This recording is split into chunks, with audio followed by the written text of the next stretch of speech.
Hey guys, welcome back to the Interceptor. We are here with war number 3 of season 49, and Matrix has matched up against Arab Heroes, or 3 Rab 3, which I assume is supposed to be an A. So Arabs, maybe it's supposed to be, like one's supposed to be an A, one's supposed to be an S. I don't know. 3 Rab 3, their alliance name is Arab Heroes. And we have the team of Gambit, Hood, and Mole Man, which is my 3 favorite attackers for this season.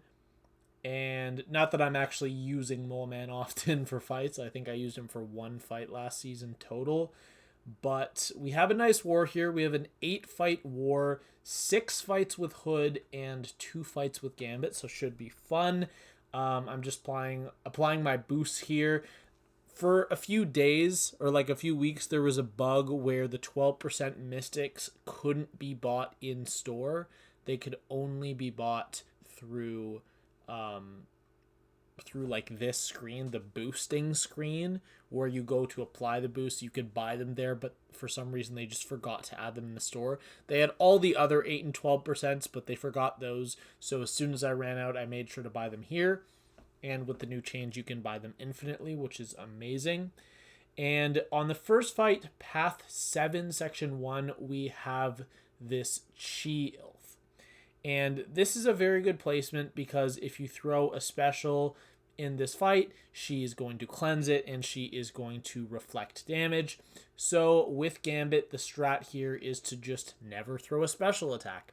Never inflict a debuff. I am just going to play this completely stun immune by blocking and baiting out heavy attacks, because even if I get bled through the block, I take no damage and I in fact heal from it. And I'm just, my basics are going to take this fight down. Going to be a little bit long. I think it's something like a minute 30, minute 40, but yeah, we take it down. I was not 100% sure if the attacker tactic shuts down cleanse. I actually think it doesn't. So I just wanted to be sure and not parry, because it's not like there's really any risk in this fight, because obviously this is a rank 3 Chee'ilth, a very big, beefy, and if you get hit, you'll be taking a lot of damage, but it's just a Chee'ilth at the end of the day, and I just wanted to be safe. Didn't want to pose any risks that were just unnecessary. So I'll go for some light intercepts. If it doesn't work, I'm just going to bait out heavies, because even if I take block damage, I'm just going to heal everything back right after. So I'm not worried about that. Although right there, I am taking block damage. Maybe Chee'ilth has extra damage because it's 150% resistance, but if she has extra ability, what is it that I don't know what it is that bypasses it, but anyways, I was taking a little bit of bleed damage, but obviously way less than a normal champ would have. And here we have Bishop on the second node, and this fight is also going to be long. This is about a 2-minute fight. The problem is that your hex bursting just doesn't do that much damage here, simply put. So I'm going to get my big detonations. It's just not going to do as much damage as maybe you're used to seeing from Hood. Now we are able to nullify the physical protection. What's it called? Physical resistance. So that's not going to come back. That's not going to be a problem. But yeah, we just want to power control. When we run out of our power control, we do want to bait the L2, preferably while we are phasing. However, if he throws it while I'm not phasing, I will attempt to dex it, and if I don't dex it, I did put on an invuln for this fight for the sole purpose of in case he throws it and I, But here, yeah, we're just trying to beat the L2. We do actually get the full dex. I got the first and the third indication for dex because miss still triggers if you dex, which means that I did in fact hit the full dex. Now, I am nowhere near consistent at dexing his full L2. Nowhere near consistent. So I was definitely very happy that I hit that. because even if he had thrown it while I didn't have the invulnerability, or sorry, the invisibility, I would have still survived. Unfortunately, here he does throw the L1, so I'm just going to dance around for a bit. I think I hit him once just to make sure that my bullets don't fall, or my hexes don't fall off, but that is the only reason I'm hitting him, and here it's going to expire, so we're going to go for a parry heavy. We do just barely get the detonation. At this point, he is almost dead. He is going to throw one more L1 here while I am blocking, which is just amazing. Thanks for that, Bishop. But yeah, he is going to go down from the striker here. So while that was a very long fight, it was relatively safe. And I did have an invuln boost on just in case I ate that L2. It wouldn't have killed me. I would have had to eat a second L2 to die. So that's not a problem. Let's go into section 2, which is path 8. And I have Hulkling and Deathless King Groot on path 8. Neither champ is really too, worrying. There's really nothing to worry about. I am going to just switch my Mystic Dispersion real quick. There I was checking to see if I had the right deck on, and mastery setup on, and I think I am going to switch it later in the war for my Gambit fight. But for now, we're not switching it because I chose to have Mystic Dispersion off at the start, and then I don't remember if I turn it on later. I honestly don't remember. We do throw on an L1 boost, and that is just so it will last us both Hulkling and Deathless King Groot. But unfortunately, I am going to mess up in this fight, and I am going to take a lot of block damage, unfortunately. I didn't get to my L2 while I still had my invisibility, so right here, yeah, right there I take a whole bunch of block damage because of the pierce. We do throw the L2, so we are stopping all of his all of his buffs. However, if you'll notice right there, while I was blocking trying to bait a dash, he kept dashing back, which means I did not get my full duration on my invisibility, and due to that, I lost out on a lot of my damage and power control. Here I'm going to throw one more L2, and at this point the fight is over. I just need to land a heavy attack, so I'm blocking, baiting the heavy attack. Or, sorry, baiting a dash so I can get my own heavy attack off. Fight goes down. The only damage I took in that fight was a little bit of block damage, so I'm not too concerned, and I don't really have to worry that much about potions because I have enough loyalty right now. And we're going to go in against this Deathless King Groot. The strat here is pretty simple. He is a tactic defender, and the attacker tactic does not shut down his shrug off. I'm not sure what the interaction is there. I'm sure there's something about it in his description, and I'm just missing it. But essentially, as soon as I get to my L2, he's fully shut down. We cannot power control him because, of course, he is King Groot. Wait, can we? We can. Huh. I guess we can. My bad. Here he throws an L2. I'm just going to miss it. And just need to get a parry heavy off. Don't know what I'm doing right. Oh, I was waiting for my invisibility to end so I would get those 8 bullets back. Right. That's why I didn't heavy right away. The fight goes down in 40 seconds. Not too concerned about that. I guess King Groot is only immune to the power control from Tex. Right? Maybe that's it. Because I know he has some form of resistance against power drain. But here we have Baron Zemo, and this is going to be the personal space regen. This is a real nothing fight. There's not much to say about it. He's a tactic defender. As long as I don't take a special 2 to the face, I'm not going to die here. The regen is quite potent. However, all I have to do is get one L2 off, and the regen is shut down for the rest of the fight because hitting the defender resets your fate seal.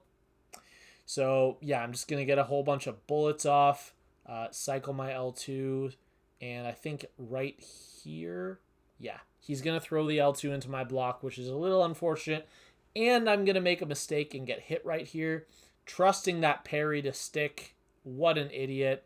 Got another L2 off.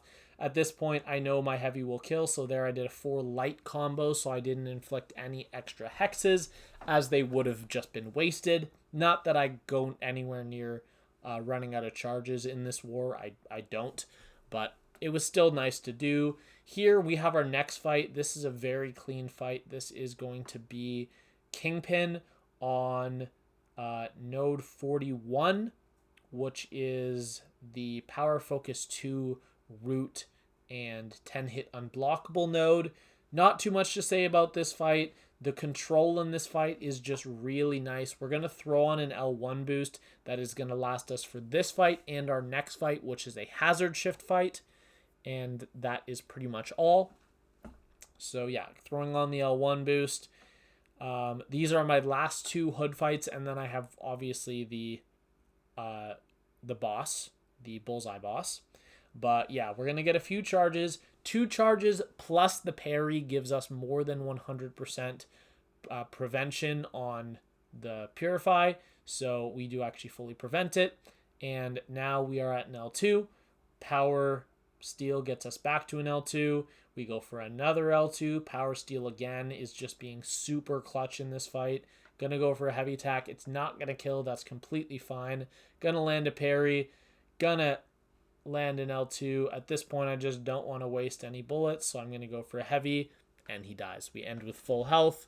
Very clean fight. Used a few more bullets than I would have liked, but luckily our next and final fight with Hood is a very buff heavy defender, which is great. This is Gladiator on hazard shift. Not much to say about this fight either. It's nothing crazy. Gladiator's a good defender, kind of, in certain situations. Hood just really, really counters Gladiator very well. So there's not really anything to say. Hazard shift, obviously the way that Hood counters hazard shift is really cool. And as soon as you get your L2, hazard shift is not turned off, but triggers so rarely it doesn't really matter at that point. You see we throw our L2, get the Fate Seal on, and now hazard shift is barely going to trigger. Unfortunately, I got a lot of power steals on that L2, and throwing my L2 with the power backs and the power steal actually got me to an L3, which is a first. That is the first time that has ever happened in a matchup, and Mystic Dispersion was not a factor because I have 0 MD on, so I'm 100% certain that had nothing to do with Mystic Dispersion. That's just what happens when you get too many power steal triggers on one L2 sometimes. Luckily, it was a fight where it didn't really matter. Your L3 is actually really useful sometimes with Hood because the bleed gets increased potency, like the whole special 3, and by continuation the bleed gets extra damage based on the number of bars of power the defender has. So it was really strong, and then I just needed to land a heavy attack soon after. I'm going to skip ahead. This is just the mastery setting up for my boss fight, and we have a rank 3 Bullseye Boss with Gambit. Now, the title of this video is I Get Very Unlucky. It's not, or sorry, that I get very unlucky. It's not quite that simple. I get unlucky and lucky in this fight. I am going to get lucky in the sense that Bullseye was placed with the recoil masteries, or at least the poison recoil masteries, meaning that he is going to be losing health the whole fight and taking recoil.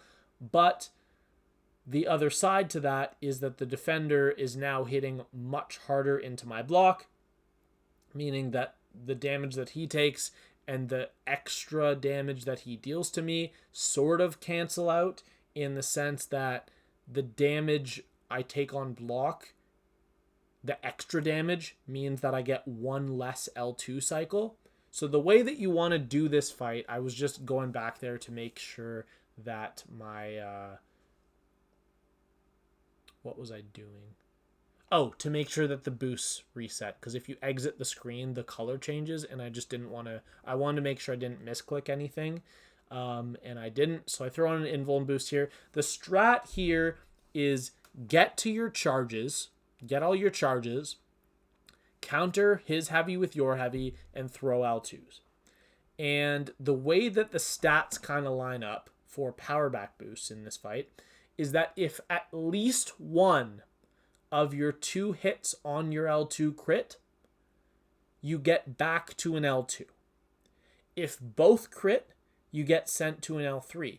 If neither crit, you get like a half a bar power back. It's really low. So at the beginning of this fight, what I was trying to do is I was trying to really milk the fact that he has recoils on by taking less block damage and just hitting into his block to try to kill time, because he is losing about 2,000 a second. But at some point in this fight, I just kind of realized I'm going to lose this race, right? If I'm just racing him with health, I'm probably going to lose the race. So I'm trying now to get to an L2 as fast as possible. And the last time I took this fight, I had Apocalypse on the team, and I had a Horseman, so I had the perfect block synergy. So the block damage wasn't even a slight factor in the fight.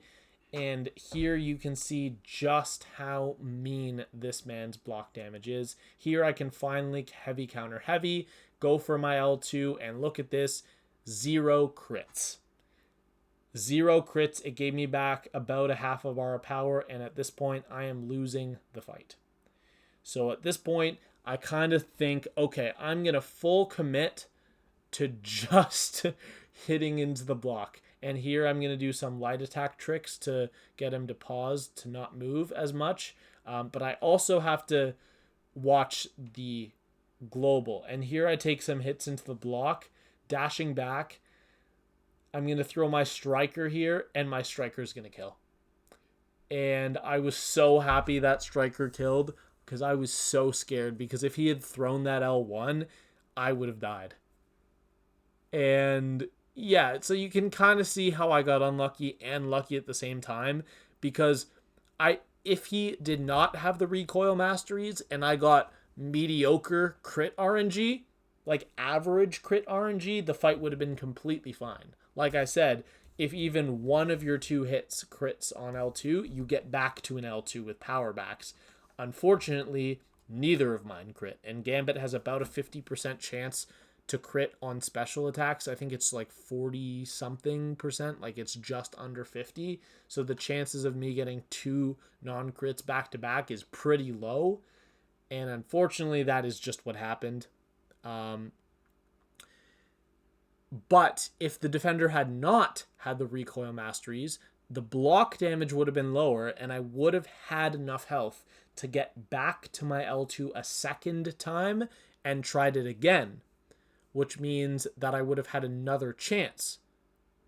So I wouldn't necessarily have died to that fight if he didn't have recoils. There's kind of a bunch of different ways to look at it, but the main way to look at it is that sure, he's taking a lot more damage, but he's also dealing a lot more damage. So much more damage, in fact, that you get half the chances in the fight to go for L2s. But we did end up soloing just barely, which is nice that I did not die to that matchup. And we did end up winning this war by quite a lot. It was never really that close. We won this war with a score of 51-7, and also they did not clear 5 fights. We did place all our defenders. They just didn't clear 5 of them. I don't really know what happened. None of the 5 were bosses, so they don't lose that much, but they do lose points on exploration because of that. And yeah, they lost 51 attack bonus total. So we are now 2-1 on the season, and my death total is at 1. My PSR is now at 20 out of 21 fights soloed, or 95%, and my deathless streak is up to 11 fights. So that is all for this video. I hope you all enjoyed, and I will see you all in the next war.